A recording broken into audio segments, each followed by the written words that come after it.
Dragi bratje in sestre, iskreno vas pozdravljam s tem krščanskim pozdravom, za katerega čutim, da v tem zahtevnem času v resnici začenja veljati za vse nas. V odnosu do različnih vprašanj, idej se lahko delimo med seboj po različnih ključih in v različnih barvah. V temeljnih življenjskih držah in v čutenju pa ostajamo povezani med seboj in smo si v resnici bratje in sestre. To nedvomno velja za čas, ko ne samo našo državo, ampak kar cel svet ogroža koronavirus. Ta virus okuži vsakega, ki pride z njim v stik, zato briše razlike med nami in nas napravlja za brate in sestre. Danes obhajamo 4. postno nedeljo. Po starodavnem izročilu se imenuje nedelja letare, veseli se. To povabilo lahko v okoliščinah, ki jih živimo, zveni neresnično, skoraj kot posmeh. Varovati se moramo, da ne bi zapadli malodušju in žalosti. Ozrite se okoli sebe in videli boste, da nas Bog tolaži na različne načine. Čeprav si ne zatiskamo oči pred resnostjo položaja, hočemo videti tudi vsa znamenja upanja, ki nas tolažijo. Razveseliti se moramo vsakega klica, ki ga sprejmemo od sorodnikov ali prijateljev. Razveseliti se moramo vsake pozitivne vesti glede obvladovanja bolezni. In tudi sami moramo prispevati k veselju drugih s tem, da jih mi pokličemo, da jih okrepimo z besedo in molitvijo zanje. Bog je večji od vsega, večji tudi od našega srca, ki je v tem trenutku morda prestrašeno.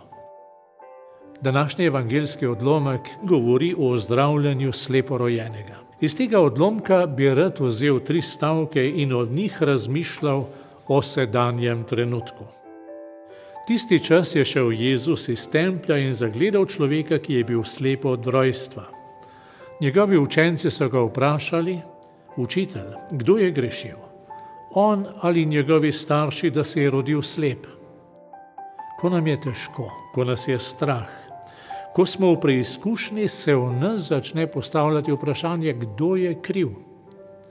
Podobno se dogaja v času, ko nas ogroža virus. Kdo je kriv?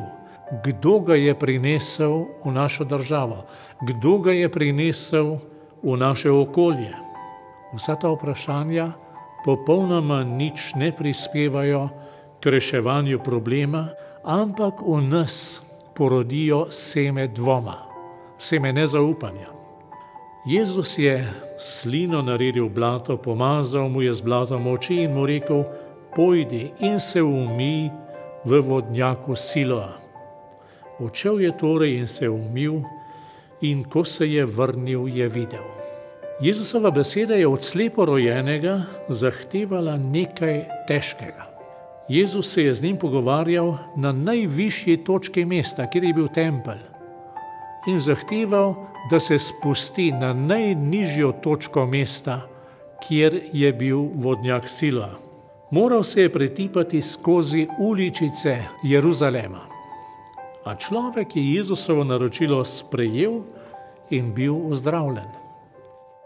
V teh dnevih tudi mi poslušamo naročila, ki od nas zahtevajo odrekanje. Ni lahko ostajati doma, ni lahko odpovedati se odhodom v trgovino po nakupih. Ni lahko se odpovedati toliko drugim stvarem, ki smo jih bili vajeni in so se nam zdele samoumevne. Morda pa lahko ta čas tudi za nas pomeni pot k ozdravljanju. Če bomo sledili navodilom, se bomo lahko obvarovali okužbe in obvarovali okužbe tudi druge. Če pa bomo odprti za spodbude, se bomo v tem času naučili biti cerkev v malem, družinska cerkev. Spet se bomo naučili moliti skupaj, starši boste postali pravi učitelji vere svojim otrokom. Odkrili bomo, da znamo skupaj tudi prepevati, da znamo skupaj preživljati čas, da znamo biti družina. Jezus je slišal, da so ga vrgli ven. Našel ga je in mu rekel: veruješ v Sina človekovega? Pomembno sporočilo za nas danes, da nikogar ne vržemo ven, da nikogar ne izključimo. V tem moramo biti podobni našemu Bogu, ki nikogar ne zapusti, nikogar ne pozabi. Seveda moramo poskrbeti za vse potrebne ukrepe, da se okužba ne bi širila. Nikakor pa ne smejo v izolacijo naša srca, ne sme v karanteno naša ljubezen, ne sme v osamo naše sočutje. V tem času morajo močno narasti naši duhovni stiki, naša molitvena povezanost, naše prošnje k Bogu za vse bolne, za njihove družine. Na poseben način moramo Boga prositi za vse zdravstvene delavce in vse druge, ki so neposredno vključeni v obvladovanje bolezni. Sam se v naši kapeli vsak dan spominjam vseh teh ljudi. V sredo, 25. marca, bomo obhajali Gospodovo oznanjenje Mariji. Vabim vas, da postane sreda vseslovenski molitveni dan v čast Marije v zahvalo za matere in priprošnjo za zdravje vseh bolnih. Molili bomo rožni venec in peli Marijine pesmi. Vse bolnike, vse zdravstvene delavce, vse družine in vse prebivalce Slovenije naj danes in vedno varuje in blagoslavlja vsemogočni Bog Oče in Sin in Sveti Duh. Amen.